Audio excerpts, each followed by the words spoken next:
These are boat parts. Boat parts for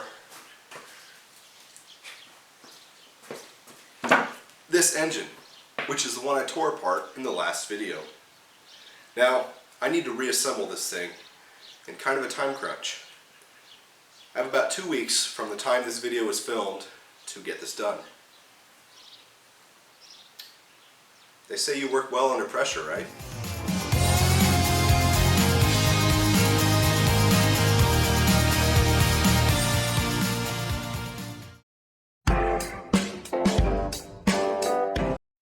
Okay, our new parts include every single gasket for the engine, new seals and O-rings, new piston rods, all the bearings, and new piston heads. New parts are always so shiny.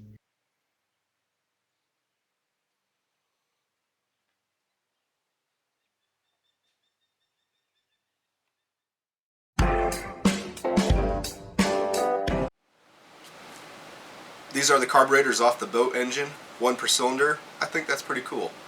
We're going to rebuild all 3 of these. This engine's been sitting for at least 10 years. Who knows what's going on inside here. We have a rebuild kit for each cylinder, for each carburetor, my bad.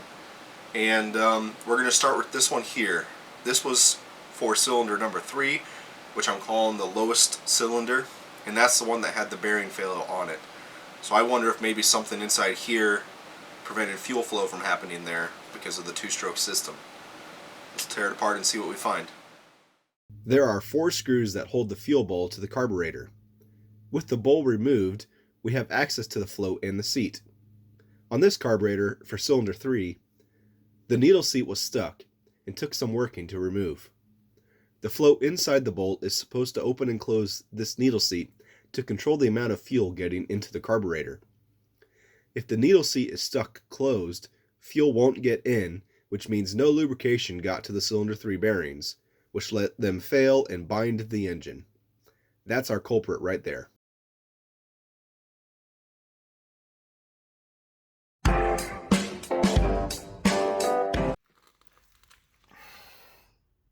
On the left, we have a new piston. The center, the old piston. Here's a new piston and bearing. It may fit into the new hole, but definitely won't fit into the old piston. And the bearing will not fit into the new piston. What's going on here? The model year of this engine is a 1975. 1975 also happens to be a year split in the manufacturing.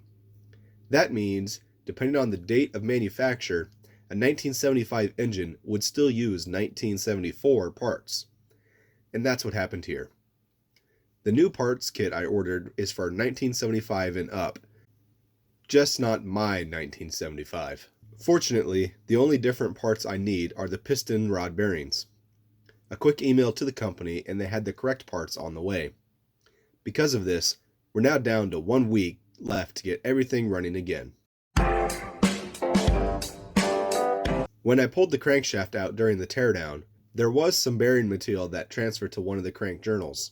Normally this would mean a new crankshaft is needed, but crankshafts tend to be harder than the bearing material around them. I was able to use a fine grit sandpaper and a bit of engine oil lube to polish the crankshaft journal clean of bearing material. I also periodically checked the journal thickness against the other journals and was able to keep it within a few thousandths of the others. Good enough for this project. Now for the big finale. 2 minutes of time-lapse of assembly. At this point, I only have 1 week left to finish this engine, and more realistically that's just 1 day on the weekend. I didn't feel like there was enough time to fully stop and explain every part of the assembly process. I had the engine manual next to me for torque specs and went to town assembling.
The final test was doing a dry run in place.